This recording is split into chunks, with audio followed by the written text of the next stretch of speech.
Don't cry over spilled wine. It was the night of Pesach, and the house was spotless.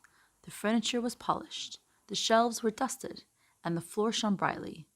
The silver candlesticks and Kiddush cups sparkled on the beautiful white tablecloth.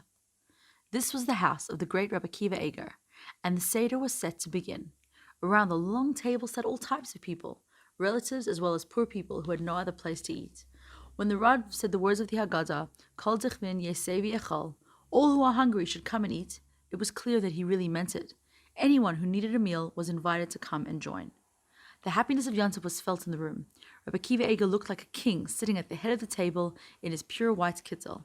Cups were filled with wine and then refilled as each person drank the required amount.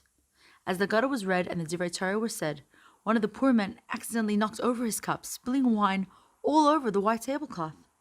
Everyone in the room gasped. The perfect table was now ruined. The poor man's cheeks turned red. He was so embarrassed. He was all so upset with himself. Why wasn't I more careful? He asked himself. The tablecloth is ruined. The mood is ruined, and it's all my fault. Rabbi Akiva Eger understood that the poor man was very embarrassed. He didn't want his guests to feel bad. When no one was looking, he shook the table and caused his own cup of wine to spill. Now there was another big ugly spot on the white tablecloth. Something must be wrong with this table, said Rabbi Akiva Eger in a loud voice that everyone could hear. I don't know why it's so shaky. The poor man felt much better. He was no longer embarrassed that he had spilled his wine. After all, he thought, it wasn't his fault. It was the rough, shaky table that had caused the wine to spill.